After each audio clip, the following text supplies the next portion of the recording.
Oh, thank you. Good morning. And welcome to the One Ocean Foundation's Blue Economy Summit. And happy World Oceans Week, everyone. So my name is Terry Garcia. I'll be the moderator today. And I'm delighted to be here in Milan. Otherwise, I'd be in Washington, D.C., so I'm very happy to be here. I'm also particularly pleased to be here speaking about the blue economy. I've been involved in ocean conservation for a number of years, and over that time I've had the opportunity to move back and forth between the private sector and government, in my case the US government. And during that time I've been involved in a number of very high-level policy discussions, and oftentimes we've been having a conversation about the intersection of conservation and the economy. And I have to say more than once, in fact, quite frequently, I've had conversations with elected officials where they've pointed out to me that there's a choice that has to be made. That if we're going to invest in the environment, if we're going to invest in habitat conservation and saving species, there's going to have to be a trade-off. Trade-off in terms of economic growth in our communities. And as everyone who's here this morning no doubt knows, that's a false choice. It always has been. That if we're going to have prosperous, vibrant economies, we have to have a healthy, robust environment. So over the next couple of hours, that's exactly what we're going to be talking about. This intersection between the economy and conservation, and in particular, the ocean environment. And you know, that's why these types of conversations, why these events are so important, because there's this odd disconnect between the public and, as you're going to hear in our first panel today, corporations, between them and the ocean. And the fact that there is this disconnect is putting the ocean wealth at serious risk.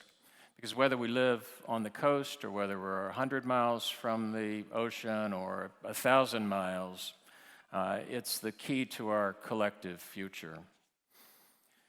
So here's the audience participation part of the conversation today. I'm not going to go through all of the various vital services the ocean provides, but first, take a breath, and then take a second breath. So the oxygen in that first breath came from the trees and the green plants on land. The oxygen in the second breath came from the ocean. 50% of the oxygen that we need, in fact, comes from the ocean. We need the ocean to eat. 20% of our protein globally comes from the ocean. In less developed countries, that number is even higher, 50%. The ocean controls the Earth's weather and climate. Its currents determine our weather patterns. The ocean is absorbing about 90% of the heat that's being generated by the excess carbon dioxide that's accumulating in the atmosphere. We need it to understand our world and to improve our lives. The waters of the ocean hold maybe up to 1 million species. We actually don't know precisely because we haven't explored but a tiny fraction of the ocean. But those species carry the secrets to the inner workings of the planet, to how life began, to how life survives in extreme conditions. And as our population continues to increase, our need also increases for minerals, for energy, for pharmaceuticals. And finally, we need the ocean to tell the human story. The ocean's waters cover the remains of ancient civilizations and thousands of years of shipwrecks. Shipwrecks are time capsules of human history. I have a friend, Bob Ballard, who likes to say, there is more human history beneath the surface of the ocean than in all of the museums on land. And yet, the ocean faces unprecedented challenges due to our own actions. And you can sum it up in one sentence. Essentially, we take everything that we like from the ocean, and we put everything that we don't like into the ocean. To be a little more specific, you can categorize these problems into three areas. There's overfishing, pollution, climate change. 60% of the world's fisheries are fully utilized. About 35% are overfished, 7% are underfished. It's due to destructive fishing practices, illegal, unregulated, and unreported fishing, inadequate fisheries management, among others. In fact, 1 out of every 5 fish caught are due to illegal or unregulated fishing. And there are also too many vessels, too much money, chasing too few fish, due in part, or large part, I should say, to government subsidies. Those subsidies have totaled about $35 billion each year. There is an agreement of the WTO to eliminate some of those subsidies, but countries still have to sign on. So the consequences of all of this have been enormous. We've taken about 90% of the largest predators out of the ocean, the lions and tigers of the sea. Not only endangering our food source, but also removing or decimating marine species that absorb the carbon dioxide that we're emitting into the air. Now, meanwhile, we're putting all of the things that we don't like into the ocean. Remember, the ocean is downstream from everything. 80% of ocean pollution is land-based, includes oil, pesticides, trash, nutrients from fertilizer runoff. Some of it starts as air pollution, airborne deposition of nitrogen. And excessive nutrient loading causes explosive growth of algae, depletion of oxygen resulting in dead zones and toxic algal blooms, which continue year after year with increasing frequency. One observer has remarked that we're pushing the ocean back to the dawn of evolution, 500 million years ago, when the oceans were ruled by jellyfish and bacteria. Plastic's another emerging problem. There are 171 trillion pieces of plastic debris in the ocean. That's approximately 21,000 pieces for each of the 8 billion residents of this planet. And it's doubling every 6 years. It's consumed by marine life. It enters the food chain. Remember, we're at the end of that chain, and we don't know fully what the human health effects of that are going to be. And then finally, no conversation about the ocean is ever just about the ocean. It also has to be about climate change. We know that climate change is impacting the ocean in multiple ways, from coral bleaching to sea level rise that's threatening coastal cities, and also island nations, which, by the way, are the first to experience the devastating impact of sea level rise. And we have with us today Kit Lankabua, who is the Minister of Foreign Affairs and Trade for the Marshall Islands, and she'll be able to speak to that firsthand. We know that climate change is resulting in more severe and frequent storms that's exacerbated by the loss of coastal habitat. Harmful emissions are making the ocean warmer, more acidic, less productive. The ocean traps about 31% of the carbon dioxide that we're emitting. And over the last 50 years, we've done something that was unthinkable just a few decades ago. We've changed the very chemistry of the ocean. It's the largest carbon sink, and all that carbon dioxide that is being trapped there has made it more acidic, 30% more acidic than before the Industrial Revolution. In fact, the last time the ocean became this acidic this fast was millions of years ago, which ended not very well for marine life. So as former U.S. Secretary of State John Kerry, and now the Biden administration's climate envoy, has said, there's no blue economy if we don't protect our oceans. We can't protect the ocean without solving the problem of climate change, and we can't solve the problem of climate change without protecting the ocean. They go hand in hand. So the problems that we're facing are basically the same ones that have vexed us for years. They're the same ones that I dealt with back in the 90s when I was the Deputy Administrator of NOAA in the U.S. And, it's easy to become a little discouraged, But I would suggest that we mustn't, that in fact there is some good news. The good news is that we know what must be done, and we know how to do it. It's just a matter of political will. Simple. But today, we're going to hear from a number of panelists, and we're going to talk about some of the concrete steps that can be taken to unleash the full potential of the blue economy, and to ensure that the future of the ocean thrives. So over the next couple of hours, we're going to hear from presenters who are going to talk about some of the innovative solutions to protect and preserve ocean resources, the role of cities in ocean conservation, how marine protected areas can protect and enhance biodiversity and increase the productivity of the ocean, the role of natural capital and blue carbon in addressing climate change and environmental changes and creating business opportunities. And during the first panel, you'll learn about the Ocean Disclosure Project, which is a very ambitious initiative of the One Ocean Foundation that is the first comprehensive approach to measuring and disclosing businesses' direct and indirect impact on the ocean. And this awareness, this acknowledgement is essential to the success of our efforts because it's the first step that's going to be required in solving this problem.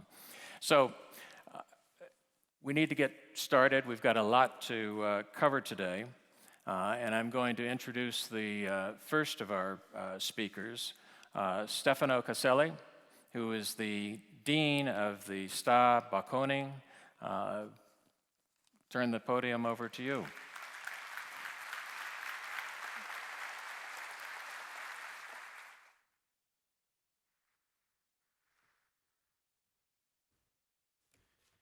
Thank you so much. Let me say my job is to welcome all of you as the host of this event together with Bocconi University. I'm, let me say, really delighted because we stay in this aula magna that for our university and our business school, it's really the place. Every time we have to convene or we have to do something willing to have an impact for our community, this is the place. And so I'm really excited that we are going to host this summit exactly in our aula magna because the expectation for the topic, for the level of the content, it's really to have an impact not only today, but let me say in the coming weeks and years, because definitely at stake there is not only the blue economy, but in a certain sense our destiny. I want to start with some thank you, not because I want to be nice, but every time we are going to organize something, it's not a solo game. It's a sense of community, and many people and colleagues have been working to make it possible. So I want to start with many thank you. First of all, a big and warm thank you to One Ocean Foundation, which is the key player, the team of SDA Bocconi and Bocconi University. On my side, a very special thank you to very bright colleagues, Francesco Perrini and Stefano Poguz. So thank you.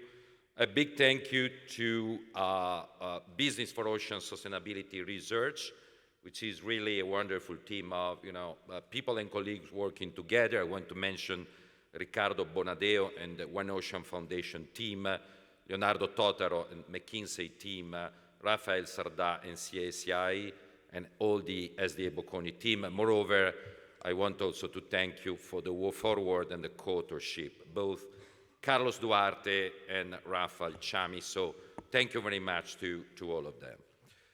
Let me say this summit fit in a certain sense perfectly with the mission of our business school, SDA Bocconi School of Management. A School of Management is based on two very simple words, so simple that are obvious, like ocean. It's a very obvious word. School and management.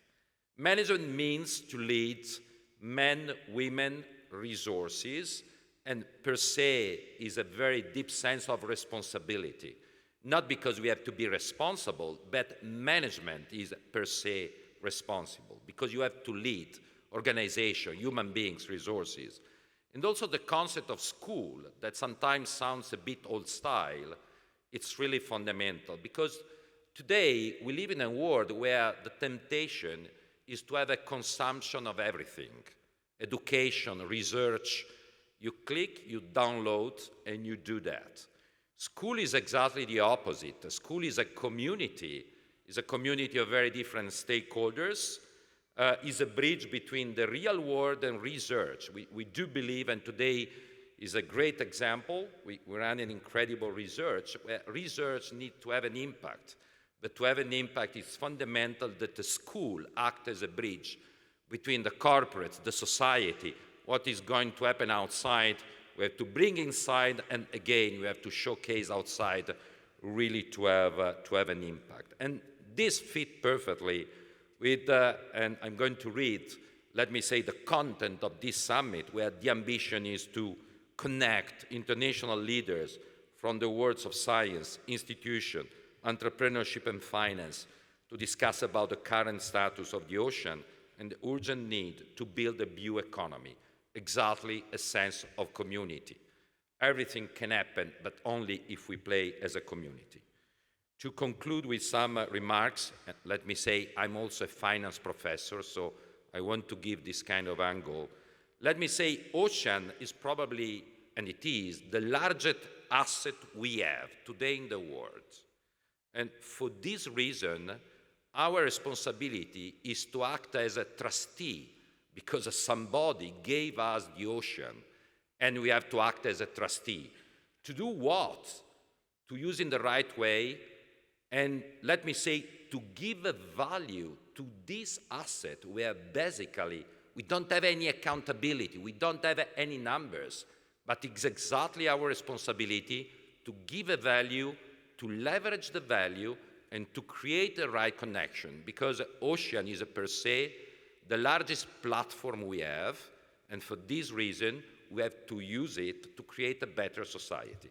I'm pretty sure that this summit could be, let me say, an icebreaker to go in this direction, and let me say, we are very strong supporter of this initiative.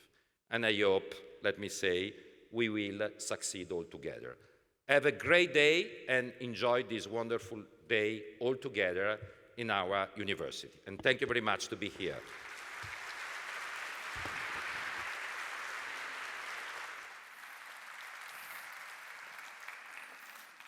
So it's now my pleasure to introduce Riccardo Bonadeo, the president of the One Ocean Foundation.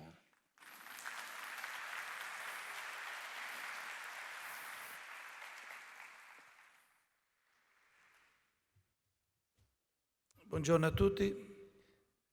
The great advantage to talk after such incredible speaker, it is that I have only a short moment to add something that's very difficult. Everything has been covered. So let me start in my turn, to thank University Bocconi staff for their hospitality, our speaker, and let me thank my staff, that are incredible guys that are supporting all our initiative. Let me start with reading a message that has been directed by Mr. Musumeci. It's a little bit long, so stay comfortable. Con grande piacere e sincero apprezzamento per le impegnative questioni che affrontate, porto il saluto del governo e mio personale agli organizzatori, ai relatori, a tutti i partecipanti al vostro primo Blue Economy Summit. Vi ringrazio davvero per l'invito cortese che mi avete rivolto e mi dolgo di non essere presente fisicamente, ma sono certo che perdonerete i limiti della mia personale agibilità dovuti agli eventi che conoscete e al costante impegno che essi richiedono sul fronte della protezione civile, l'altra delega che mi è stata affidata dal Presidente del Consiglio. Avendo considerazione per le tematiche che affrontate e che afferiscono al grande mondo dell'economia blu, desidero però assicurarvi che siamo al lavoro. Stiamo dopo giorno costruendo il Ministero delle Politiche del Mare, che è un momento inedito nella nostra storia istituzionale, incidendo nel profondo il tessuto economico, sociale, culturale e ambientale della nostra nazione.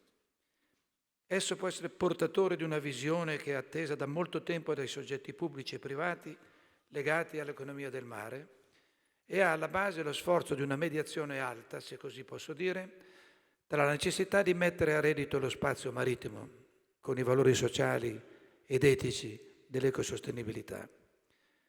Il mio Ministero sta nascendo adesso, sta muovendo i primi passi, ma a ritmi accelerati, anche se stiamo partendo da zero, perché non godiamo di prassi, di uffici, di risorse, di personale precedenti.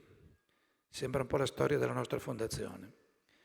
Si tratta, ne va dato atto alla Presidente Meloni, di una intuizione, di una decisione significativa che incontra e attraversa tendenze a livello globale e naturalmente quello che possiamo chiamare il ritorno strategico dell'Italia nel suo liquido amniotico, il suo mare, il Mediterraneo, ma con l'orizzonte dei grandi mari, delle superfici oceaniche che sono solcate da mondi, interessi, imprese, lavoratori, ricercatori della nostra nazione. L'Italia è una nazione a naturale vocazione marittima, dotata di enormi potenzialità e professionalità marittime che meglio dobbiamo saper utilizzare, canalizzare, sviluppare. Per i compiti che più direttamente mi riguardano, voglio assicurare che solo dopo pochi mesi siamo in campo con la struttura di missione di cui il Governo si è dotato, che già ha potuto acquisire contributi degli operatori del settore con specifiche audizioni di supporto alle funzioni del CIPOM, Comitato Interministeriale per le Politiche del Mare, alla cui guida mi ha delegato la Presidente Meloni. Il Comitato ha il compito di indirizzare e promuovere l'azione del Governo per assicurare, ferme restanti le competenze delle singole amministrazioni, il coordinamento e la definizione degli indirizzi strategici delle politiche del mare. Il CIPOM si è già riunito, aggrega le energie e le competenze di ben 9 ministeri. Per poco. Fare, finalmente in una visione unitaria, le politiche del mare significa curare la tutela degli interessi produttivi, energetici, culturali e naturalmente di strategia globale legata al mondo dell'Italia. Questo spirito è l'asse portante del piano del mare, alla cui elaborazione e approvazione con cadenza triennale dovrà adempiere il CIPOM. Il piano, il primo, sarà redatto e pubblicato entro luglio, conterrà gli indirizzi strategici in maniera di tutela e valorizzazione della risorsa del mare, dal punto di vista energetico, ambientale, logistico, economico, delle varie relazioni internazionali. Il 16 maggio scorso ho avuto l'onore di poter organizzare, con la collaborazione di soggetti pubblici e privati, l'evento conclusivo del ciclo apertosi con la giornata del mare dell'11 aprile, che si è tenuto a Castelporziano con la presenza del Presidente della Repubblica. Il Capo dello Stato crede fortemente, e gli siamo grati del suo incoraggiamento, in questa missione innovativa, in questa sfida per l'Italia, di cui tutti noi dobbiamo sentirci partecipi attivi. Di poche altre riflessioni desidero rendervi partecipi, in conclusione, più specificamente dedicate all'economia blu, dell'immagine economico-sociale della nazione che si danno istituti di ricerca e specialisti, emergono i punti di forza della nostra economia del mare. Sono certamente importanti le nostre posizioni di vertice nella classifica tra i paesi europei. Sappiamo che nell'ordine Spagna, Germania, Italia, Francia sono le 4 grandi economie blu del vecchio continente, sia in termini di occupazione, insieme fanno oltre la metà del totale europeo, che di valore aggiunto lordo, oltre il 60%. L'Italia poi è al terzo posto nell'ambito delle risorse marine non biologiche, estrazione dai mari di petrolio, gas, minerali, e sempre al terzo posto anche nella cantieristica navale col 19%. Prima di salutarvi mi permettete una riflessione politico-istituzionale, come è mio dovere di uomo di governo che ha assunto un incarico così impegnativo. Queste nostre terze e quarte di posizione nell'economia blu non vanno certo sottovalutate. Sono importanti, ma dobbiamo fare in modo che vadano più in alto, nelle nostre classifiche. Dobbiamo ad esempio crescere ancora se paesi come Spagna e Germania, con un'estensione costiera inferiore alla nostra, ci superano in termini di valore aggiunto, apportato all'economia marittima. Forse, faccio un secondo esempio, dobbiamo ripensare i nostri modelli ecosostenibili nel campo delle estrazioni, che ci hanno bloccato in questo campo, quando Danimarca e Paesi Bassi, che passano per paesi avanzati e attenti all'ambiente, fanno il massimo per portarsi a casa risorse naturali notevoli per la sicurezza energetica, che è ormai centrale in tutte le agende di governo del pianeta. Dobbiamo fare di più e meglio, dobbiamo fare squadra, tutti insieme, istituzioni, operatori economici, ricercatori, organizzazioni ambientaliste, per vincere la sfida dell'economia del mare. Ecco, desidero salutarvi e ringraziarvi ancora, con la reciproca promessa di ritrovarci ancora, magari dopo aver fatto alcuni passi in più, su questa nostra rotta comune, nello Musumeci.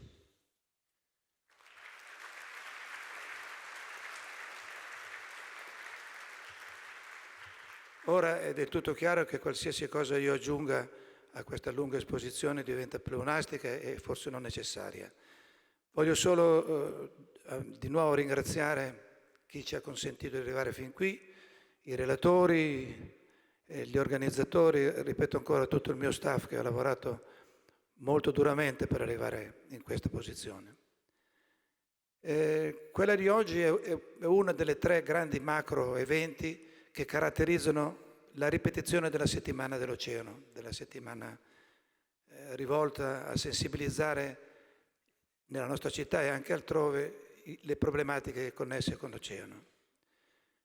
Gli altri 2 eventi sono la Water Circular, che si svolgerà al Museo delle Scienze e della Tecnica, sulla importanza che ha per la salute del nostro Paese, per la salute dell'oceano, un'attenzione a una gestione integrata del fenomeno dell'acqua nel suo complesso, dai monti al mare. Il terzo evento, che concluderà la nostra settimana, si svolgerà al Teatro Parenti ed avrà un taglio, diciamo, culturale, perché l'insieme a 360 gradi rappresenteranno un modo per portare concretamente un'attenzione sui problemi che servono a risolvere questo drammatico problema del degrado del nostro oceano.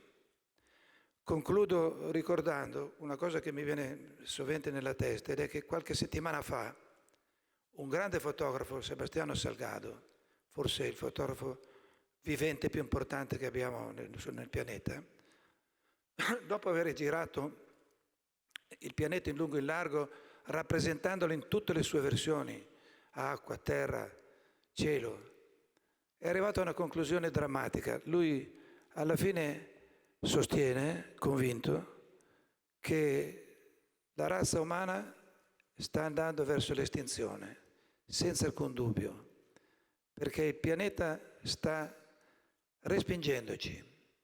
Ecco, il nostro compito è quello che con grande attenzione cerchiamo di portare specialmente ai giovani, è di smentire questa catastrofica previsione. Grazie a tutti per la vostra attenzione.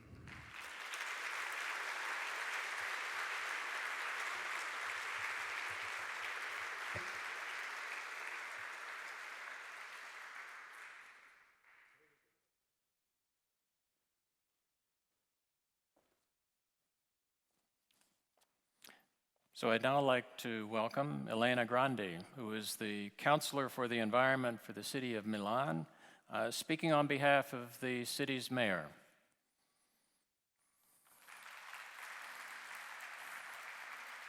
Welcome.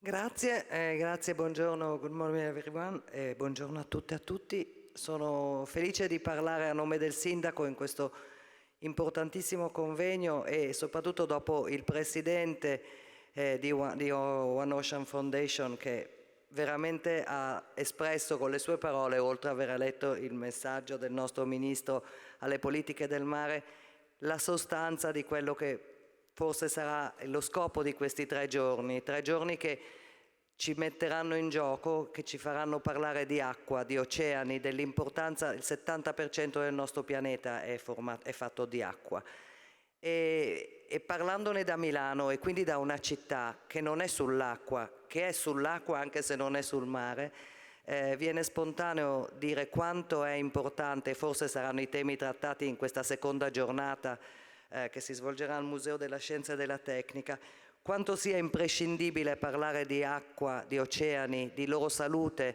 della ricchezza e dell'opportunità che rappresentano in termini economici, di sopravvivenza, di equilibrio naturale e ecosistemico del nostro pianeta. È impossibile farlo senza parlare dell'acqua che dalle montagne, dai fiumi, dalle nostre falde, negli oceani arriva. Io credo che tutto questo debba essere visto come una risorsa che probabilmente non abbiamo saputo valorizzare negli ultimi anni, così come non abbiamo saputo valorizzare le grandi risorse che il nostro pianeta ci offre, o meglio, le abbiamo così tanto valorizzate e così tanto sfruttate che ora facciamo i conti con una situazione che ci appare fuori controllo e che auspichiamo non sia il segno di un inizio della fine di tutti noi sulla Terra, come è stato detto, ma che auspichiamo sia l'inizio di una consapevolezza che ci porta sempre di più ad agire. È già stato detto in apertura, gli oceani sono la fonte della nostra vita, sono sicuramente la fonte della nostra vita sotto molti aspetti, sotto l'aspetto alimentare, sotto l'aspetto ecosistemico, sotto l'aspetto degli equilibri che purtroppo i cambiamenti climatici vediamo essere sempre più instabili, ma anche ovviamente una grandissima risorsa economica, è la più grande infrastruttura naturale che abbiamo, cioè se noi non avessimo l'acqua non avremmo scoperto il mondo, non avremmo potuto sviluppare il commercio. Le grandi città della nostra storia sono nate sul mare perché da lì c'era la grande opportunità dell'incontro, del trasporto, della conoscenza e della scoperta. Ecco, tutto questo è ancora qua con noi, ma purtroppo assistiamo a un degrado che è frutto, oltre che di uno sfruttamento eccessivo, anche forse di una scarsa consapevolezza. Noi ormai lo sappiamo che dobbiamo cambiare le nostre abitudini, sappiamo che ogni bottiglia di plastica che lanciamo in un nostro canale sui nostri meravigliosi navigli finisce in quell'oceano e poi finisce nei pesci e poi finisce nel nostro stomaco e nel nostro sangue e nei nostri polmoni. Abbiamo visto che ormai le microplastiche che da lì vengono sono addirittura nelle placente delle donne incinte. Ecco, io credo che dovremmo riuscire a lavorare tutti e sono veramente felice che il Comune di Milano ospiti ancora una volta un'iniziativa così importante, lavorare tutti per imparare che il rispetto, la cura e l'attenzione non sono limitanti, anzi rappresentano la grande opportunità per il futuro e la possibilità di fare sì che tutto quello che noi oggi facciamo si ripercuota in senso positivo per il futuro dei nostri figli e dei figli dei nostri figli e di quelli che verranno. Quindi grazie a tutti per questa giornata, grazie per questa iniziativa, buon lavoro a tutte e a tutti e spero veramente che questo momento diventi un momento che sempre più possa raggiungere attraverso le università. Ovviamente il fatto che questa iniziativa abbia l'Università Bocconi come protagonista è un segno importantissimo. Noi come Comune lavoriamo abitualmente con le università e sempre più dovremo farlo, perché da lì parte tutto quello che noi cerchiamo di fare per il nostro futuro. Grazie a tutte e a tutti.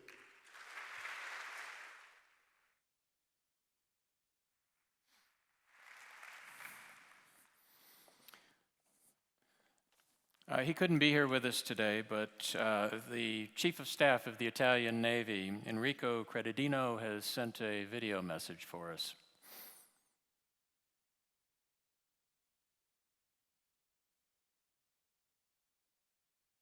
Buongiorno, in occasione della 30ª ricorrenza della Giornata Mondiale degli Oceani esprimo il mio vivissimo apprezzamento di uomo e marinaio per l'opportunità di intervenire e stimolare, di fronte a un'audience multinazionale così qualificata, una riflessione attorno al bene comune più prezioso della società umana, il mare.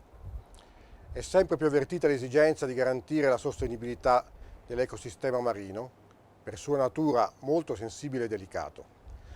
Occorre cambiare le percezioni comuni del mare, che va trattato come preziosa risorsa che fornisce energia, cibo, sostentamento economico, indispensabile alleato nella lotta ai cambiamenti climatici, nonché strumento di collegamento tra popoli e gli stati, che attraverso i secoli ha garantito prosperità, riducendo le distanze, favorendo gli scambi, stimolando la cooperazione internazionale e lo sviluppo scientifico. Nel complesso scenario geopolitico mondiale, il mare continua a rappresentare il principale mezzo di scambio a livello globale. Il commercio mondiale avviene per il 90% via mare e il commercio marittimo mondiale vale il 70% del valore complessivo del trade. La centralità dell'asse geostrategico e geoeconomico nell'ambiente marittimo è maggiormente comprensibile se si considera che ben l'80% di tutta la vita del pianeta si sviluppa nei mari e negli oceani e che circa l'80% della popolazione mondiale vive a meno di 200 km dalla costa. Il mondo subacqueo ha ormai assunto una rilevanza cruciale, anche se conosciuto per solo il 20%, eppure i fondali ospitano innumerevoli risorse minerarie, un poderoso patrimonio archeologico da valorizzare, ma anche i cavi in cui viaggia il 99% di tutte le comunicazioni mondiali, le infrastrutture energetiche e quelle del biofarming. Questi fatti, queste cifre, confermano la necessità e l'urgenza di piegare opportunamente al meglio il mare, a beneficio di tutti. Occorre saper gestire opportunamente, con politiche calibrate, la superficie del mare, i volumi di acqua da questa sottesi, i fondali abissali e il sottosuolo marino. È necessario adoperarsi per la loro tutela, perché, e lo ribadisco, mari e oceani accessibili, sicuri e puliti costituiscono il fondamento per lo sviluppo e il progresso dell'umanità e dal cui utilizzo la comunità internazionale potrà trarre benessere e prosperità. È necessaria un'azione federata, coordinata, condivisa e inquadrata in una visione d'insieme, unitamente allo sviluppo e alla valorizzazione di un patrimonio tecnologico avanzato e all'avanguardia. In tale ambito, le marine detengono la precisa responsabilità di assicurare una cornice di sicurezza abilitante per le attività del cluster marittimo. Di contro, in assenza di un'adeguata azione cooperativa su scala internazionale, atta a fronteggiare le problematiche in essere, si registreranno effetti molto negativi per gli oceani e, conseguentemente, per l'intero pianeta. Mi riferisco per esempio alla minaccia alla biodiversità marina dovuta a svariati fattori, tra cui una pesca eccessiva e il crescente inquinamento delle microplastiche. Peraltro, gli effetti dello sconvolgimento climatico vanno oltre le perdite in termini di ecosistema, poiché si riverberano anche sugli equilibri sociopolitici. In tal senso, per la Marina Militare, è prioritario affrontare le sfide di carattere ambientale volte a preservare la sostenibilità dell'ambiente marino e garantire la difesa e la sicurezza del mare quale elemento essenziale di sviluppo e prosperità. Da qualche tempo siamo impegnati nel monitoraggio dei parametri ambientali marini utili ad accertare lo stato di salute dei mari nazionali e internazionali e a tutelarne la salvaguardia. Tale attività, in concreto, si esplica nei controlli relativi agli sversamenti di idrocarburi in mare, nel monitoraggio circa la presenza di cetacei, nella segnalazione di addensamenti di plastiche e microplastiche, ma anche nella vigilanza marittima relativa al rispetto e tutela del legittimo sfruttamento degli spazi marittimi individuati dalla previsione ordinativa di zone economiche esclusive e sottoposti a specifici regimi regolatori. È inoltre attivo il programma Flotta Verde, un'iniziativa concreta mirata al contenimento delle emissioni delle navi militari e alla promozione dell'impiego di tecnologie innovative per il trasporto marittimo, al fine di rendere il mare sempre più sicuro, pulito e sostenibile. A tal riguardo mi pregio di segnalare che siamo stati la prima forza armata in Europa che ha sperimentato, validato e qualificato nel periodo 2014-2016 il Green Diesel, un combustibile composto da una quota fino al 50% di componente sintetico di origine rinnovabile. Il biofuel è impiegato anche sull'Amerigo Vespucci, la nostra nave scuola che rientra tra i pochi grandi velieri ancora attivi a livello internazionale e che quest'anno effettuerà il giro del mondo attraverso 32 soste in 29 diversi paesi. Oltre all'intrinseca propulsione a vela, il Vespucci impiega già da alcuni anni un moderno apparato di propulsione elettrica ad elevata efficienza, utile anche per dare ai nostri allievi, sin dal battesimo del mare, la possibilità di apprendere la gestione di sistemi di propulsione di nuova generazione. Grazie alle singolari caratteristiche di progettazione realizzate su questo motore, sono state sensibilmente ridotte vibrazioni e rumorosità, mantenendo integra l'anima del veliero, ma soprattutto riducendo al minimo il suo impatto ambientale. Voglio anticiparvi fin d'ora la volontà della Marina a sostenere, proprio da bordo delle Vespucci, il World Oceans Day del prossimo 2024, quando l'unità sarà in prossimità del Messico, facendo tesoro comune dell'esperienza maturata da una campagna di respiro mondiale sulla sostenibilità e sulla tutela dell'ambiente marino. Questi fattori, in un armonico connubio tra tradizione e innovazione, uniti alle preziose partnership in atto con le Nazioni Unite, offriranno un valore inestimabile alla campagna delle Vespucci, che già ambasciatore dell'UNICEF navigherà attraverso i mari del mondo sotto l'insegna dell'UNESCO e dell'IMO, l'agenzia ONU che si occupa della sicurezza marittima. Le sfide e le opportunità del nostro tempo provengono prevalentemente dal mare. Sul mare, oggi anche sui fondali, e si vincono solo restando uniti. Occorre un approccio collegiale, integrato e sinergico che coinvolga tutti gli attori. Ne dobbiamo avere tutti piena coscienza. Oggi, nel 15° anniversario del World Ocean Day, è facile rilanciare le tematiche securitarie, ambientali, economiche e tecnologiche che la cura dell'ecosistema marino pretende. Ritengo però che la vera sfida per tutti noi sia rendere questa ricorrenza un giorno qualunque, la polare di un modus operandi che quanto prima diventi universale. La rotta verso il futuro è tracciata, a noi seguirla con determinazione e passione. Vi ringrazio e vi auguro buon lavoro.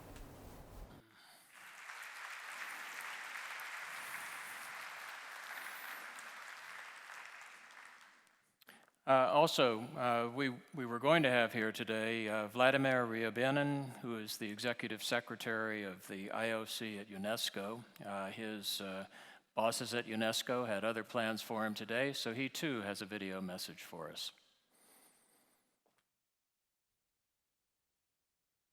Ladies and gentlemen, happy World Oceans Day, and I would like to thank Jan Pachner for inviting me to speak to the Blue Economy Summit organized by One Ocean Foundation in Milano. Unfortunately, I cannot be with you physically because of multiple assignments that leaders of the ocean work in the world have on the World Oceans Day, 8th of June. But this is really a remarkable date, and I would like to actually offer to you some considerations on how we can move forward on moving the world towards sustainable ocean economy. Some people call it blue economy. This is the title of that summit. So, basically, in the United Nations system and the Intergovernmental Oceanographic Commission of UNESCO that I'm heading is the home of ocean sciences in the United Nations system. So that system is, the best governance system in the world. It's not perfect, but, it has a lot of agreements and frameworks that focus on the ocean. There is a Sustainable Development Goal 14 in the 2030 agenda. There is a convention on the law of the sea. Under that convention, we have now a new treaty, High Seas Treaty, that is focused on protection of life in the ocean beyond areas of national jurisdiction. There is a very significant ocean dimension in the Climate Convention, Convention on Biodiversity, is the Paris Agreement, Kunming-Montreal Global Biodiversity Framework. There is a lot of other frameworks, protocols focusing on the regional seas, on combating pollution, on cultural heritage associated with the ocean, on fisheries, sport activities, small island developing states. So in that sense, I have to say, we have a lot of laws and frameworks that really call for ocean sustainability. On top of that, we have a lot of knowledge that was summarized in multiple seminal assessments. I have to say that now in the progress is the third assessment, World Ocean Assessment of United Nations, that is going to be released in a couple of years' time. The IOC itself is publishing regularly. Now we started the State of the Ocean report. There is an assessment of IPCC with a seminal part that is focusing on the ocean, the cryosphere and changing climate. There is an assessment of snow, water, permafrost, regional ones, assessment of fisheries. So we know what is the problem. So, but is the situation changing? I wouldn't say that it's changing as fast as we want. And if we look at this graph that is presented by the Sustainable Development Goals Lab, it clearly states that Sustainable Development Goal 14 that is focused on the ocean is actually represented, the funding to this Sustainable Development Goal is represented by this little rectangular. This is the by far lowest level of funding among all Sustainable Development Goal 14. And because of that, because ocean is 71% of the area of the planet, the implications are nearly everywhere in the domains of peace, in the domains of climate, in the domains of feeding people energy. So we need to change that situation really, really fast. This is why we need support by understanding partners, including, for example, One Ocean Foundation and many other true partners that work in this area. So, I have to say that the first World Ocean Assessment was published in 2016, and the Agenda 2030, Agenda for Sustainability, was adopted by United Nations General Assembly in 2015. So in 2016, the message that was sent by the World Ocean Assessment was very clear. This is a 1,000-page document, but if summarized in one phrase, it basically says humankind is running out of time to start managing the ocean sustainably. So we need to change that. So we are really trying to change that. But what it is possible, does it have to be that negative, that pessimistic, that situation? I think the answer was given by a special panel of previously 14, now 17 heads of state or government at the level of president, of prime ministers. The panel is called High-Level Panel for Sustainable Ocean Economy, and the IOC participated in the work of the expert group that supported the work of the panel. More than 20 fantastic papers were published, and then all resulted in the transformation report, the title which you have here on the slide. So basically, the conclusion of the high-level panel is, no, we don't need to suffer in silence. We don't need to suffer at all, because we can generate 6 times more food from the ocean. We can generate 40 times more energy from the ocean. We can reduce carbon imprint from the ocean activities. We can protect the ocean and also restore what was damaged. And the ocean economy can really thrive and be as big as $15 trillion. And right now, I have to say, the estimates, which are a bit pessimistic, a bit kind of conservative, are of the order of $2-3 trillion per year. But that is only possible if we address the climate change issue. So what we need to do to make it happen is to move to sustainable ocean planning. That is a way of managing the ocean on the basis of science. I will speak about this in a minute. But what we really need to do is to stop land-based pollution from the ocean. We need to do also some work in the economy and finances to lower the risk of the ocean economy. We all know that it is a now highly risky economy because of the climate change, and the investment is becoming a bit of an issue. So for that, we need to make sure that accounting associated with the ocean issues, the value of ecosystems, how much value is generated that is supporting the work of individuals, the life of individuals has to be included. And then we have to have data and guidance, which is basically scientific drive for a sustainable ocean planning. And we need to organize our work in the ocean in the form of sustainable ocean planning. I think the organizers of this, the authors of the document, forgot one very important thing. We also need to address climate change. We need to adapt to what is inevitable. We need to mitigate what is actually possible to mitigate. Now, just let me briefly introduce to you what we mean by ocean management. The ocean management is in the coastal zone, like hotels, like a lot of activities, the transport in the coastal zone, and also activities in the offshore area, like maritime special planning, contributing to sustainable ocean economy. The work in the ocean has to be organized, so there is a synergy between different types of activities, but at the same time, there is no damage for the ocean. For that, we need to protect the ocean using sometimes the concept of large marine ecosystems. We need to manage fisheries, aquaculture, as already mentioned, adopt and mitigate climate change, develop adequate policies, provide real-time services, for example, for tropical cyclone prediction, storm surge prediction, develop capacity of nations to work in the ocean, leaving no one behind, and also develop early warning system, for example, for tsunami. So that is a very difficult task. How to move forward, because we don't have any convention on activities in the ocean except conventions like, for example, UNCLOS and the recent High Seas Treaty that do not set any targets. So the approach now for us is based on the goodwill. So in 1917, the IOC of UNESCO approached the United Nations General Assembly with an idea to conduct a decade of ocean science for sustainable development. We had tough negotiations in the United Nations, but in the end, in December 2018, the decade was proclaimed. The decade is running now from 2021 to 2030, and we hope to achieve 7 qualities of the ocean by the end of this period: clean, healthy, resilient, productive, predicted, safe, accessible, most important, inspiring and engaging ocean. Some of these qualities really pertain to the ocean water or ocean ecosystem, but inspiring and engaging is about us people. So we need to change our attitude to the ocean toward much more harmonic relations, and that is going to help the ocean economy. And we have to work in the 10 domains, focusing on pollutants, ecosystems, food from the ocean, developing sustainable ocean economy, blue economy, working in the ocean climate nexus, understanding and preventing risks. For that, we need to observe the ocean, represent it digitally, develop capacity of countries, and of course, change our behavior when it comes to the ocean. So what is happening now? We basically received no support from the United Nations in the beginning, except the moral support. But this helped us to move forward on absolutely amazing and the largest enterprise in the history of ocean sciences. We have now more than we have now 47. The slide is a little bit out of date because we are going to announce actually today new programs for the decade. So it will be around 50 programs.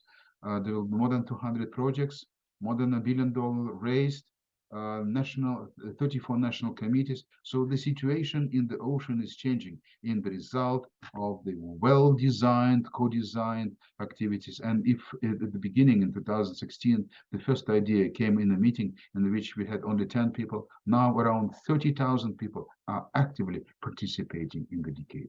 This is the scale of undertaking that is taking place now and is going to result in the new approach to sustainable ocean economy. So what needs to be done? I hope this message will be useful for you and will set the tone for your discussions. So we need to engage the whole value chain of ocean science, from ocean research, observations, data work, real-time services, assessments, policies, management options, develop the capacity so that the whole thing should work together. We have to basically break the silos because, you know, there is ocean work on the climate agenda. There is ocean work on biodiversity agenda.